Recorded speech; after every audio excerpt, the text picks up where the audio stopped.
Hello. In this video, we have 3 questions we're trying to answer. What's a bond? What are compounds? And how do we know what's in a compound? First, let's talk a little bit about different types of bonding in chemicals. The first is ionic bonding.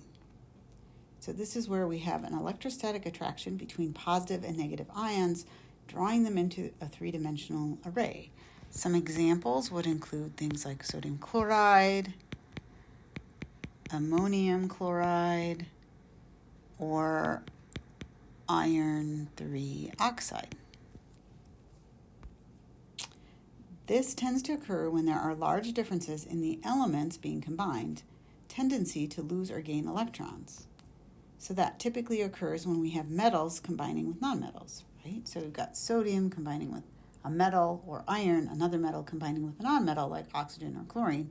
And then we have this special polyatomic ion that is also positively charged and can combine with a nonmetal. Covalent bonding is another type of chemical bonding. Here, the electrons are shared and localized between 2 atoms. This tends to occur when there are small differences in the element's tendency to lose or gain electrons. So this tends to occur between nonmetals and other nonmetals. For example, ammonia or water. The third kind of chemical bonding I want to mention is metallic bonding. This is a special delocalized sharing of electrons that only happens in metals.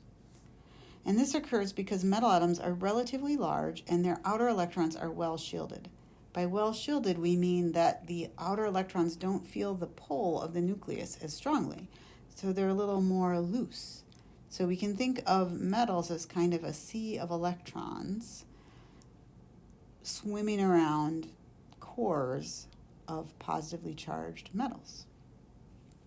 So these are kind of 3 main kinds of bonding. So let's explore ionic bonding a little bit more closely.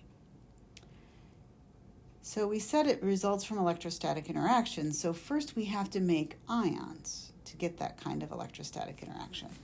So let's explore the energy changes that happen when we make ions and how we make sodium chloride. So first let's think about a sodium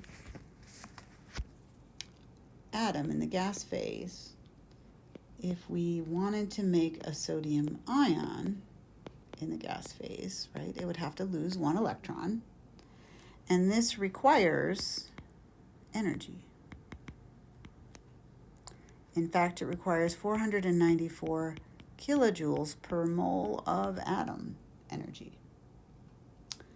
We also want to take chlorine atom in the gas phase, and we want to add an electron to it to make a chloride ion, a Cl- in the gas phase. This actually releases energy. It's a favorable process. And it releases 349 kilojoules per mole. So that's still a net increase. Oops. Whoa, sorry guys. A net increase of 145 kilojoules per mole. But we still have it happening, right? Even though it cost us energy to make these 2 ions, when they get together and make sodium chloride solid, we actually release 642 kilojoules per mole. So there's a big energy release when those ions get together. So let's look at this another way.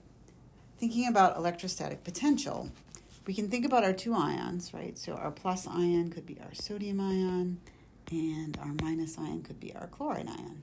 When they are far apart, so this is in terms of distance, when they are far apart from each other, there's no interaction. They're not attracted to each other.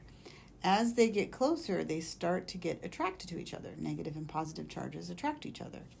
So we get a decrease in energy. When they get the optimal distance apart from each other, we have an ionic bond. So when we think about that, as we get closer, there's this point, right,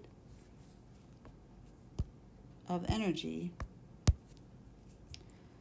And we can think about all the possible electrostatic potential energies. So this is our potential energy. Depends on Q, that's the charge on the ion. So these are charges. And D, the distance between them. So the higher the charges and the smaller the distance, the bigger the energy decrease will be when those two things get together. We can imagine this happening in our sodium chloride, between these two, right? My big chloride, this is my chlorine, and this is my sodium ion.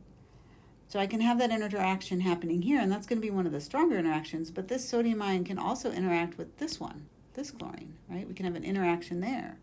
We can have an interaction here. So all of these ions are all interacting with each other in this three-dimensional array. So when we think about the energy of breaking these bonds, we're not just breaking one interaction between one chloride ion and one sodium ion. We have to break all of those interactions. And it gives rise to some interesting properties of ionic compounds. So ionic compounds tend to be brittle. So if we think about this array, and this is just a picture of a hammer pounding on some salt, on these salt crystals, we can see that they shatter along planes because we have to break not just this interaction, but all of these interactions. So we tend to shear along this plane and get really crisp bits. So ionic compounds tend to be really brittle and have very high melting points because they're difficult to break apart all those interactions. Here's a picture. A lot of you indicated interest in the chemistry of biological systems. So this is a micrograph of bone, which is mostly calcium phosphate, which is an ionic compound, right? So we've got our positive ion is calcium ion, and our negative ion is the phosphate ion. And that interaction, so those are both higher charges, so that's a stronger interaction based on our electrostatic interactions. Because of the higher charges, we have a strong interaction, so bone is very brittle. Of course, this is simplified. There's other things in the bone besides calcium phosphate. So how do we know what's what? And that all comes down to naming these simple ionic compounds. So how we do naming, and that's what our activity will be about, is naming the first element present and then the second element, usually a metal first and then a non-metal second. And the second element is named with its root and the suffix "ide." So we've already run into a couple of things. Sodium chloride.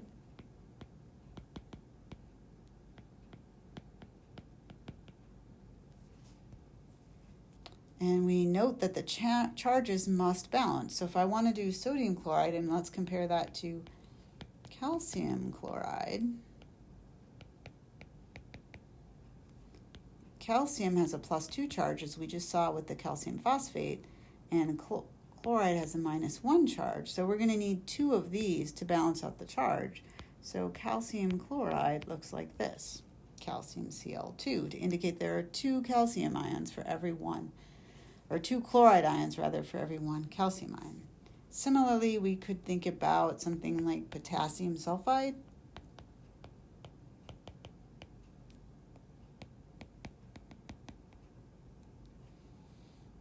So potassium typically has a +1 charge. Sulfide typically has a -2. So potassium sulfide is K2S. Let's do one more example together. How about magnesium oxide?